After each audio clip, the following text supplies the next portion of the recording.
Bonjour mga katombi! So welcome sa aking vlog. So ngayon ho ay Monday. Happy Monday everyone. So pag Monday ho, ang akin, i-share ko ho sa inyo. So bilang isang OFW dito sa Paris, so ang akin ho trabaho dito ay pag Monday ay namamalansya ako. Actually 2 hours lang ho talaga ako dito. Pero minsan ho na-extend ako kasi pinapalinis. So minsan nilang kitchen, kwarto, minsan meron akong tidy up. So malaking bagay yun para sa akin at malaking help.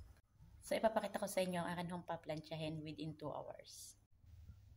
So, ayan ho ang aking mga paplantsahin. Mga damit at kung ano-ano pa. Mga bedsheet. Yan. Isang damakmak na bedsheet yan. Meron pa ho sa dryer. At ito ho, isang damakmak na medyas. Nahahanapin mo ang partner. Pareho sa pala ako nagsimula dito mamalansya. Hindi ko na talaga makita ang partner. Oy, ang hirap.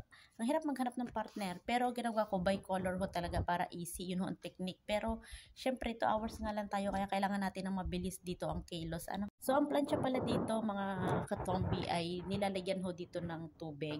So, yan ho, yan. Ganyan lang ang o-openin nyo.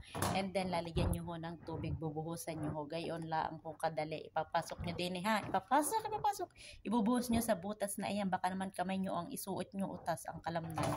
Charot-charot lang. So, happy good vibes everyone.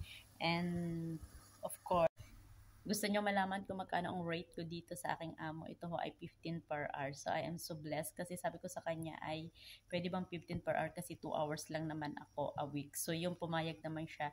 And I am so blessed and I am so thankful kasi ho, lagi akong extend sa kanila. Kaya naman nakakasahod din ho tayo ng medyo malaki-laki dito. So, ayun laan. God bless at sana po ay meron kayong nakuhang technique. Bye-bye! Ano kaya technique? So, mamamalan siya na ako. Bye-bye! God bless po.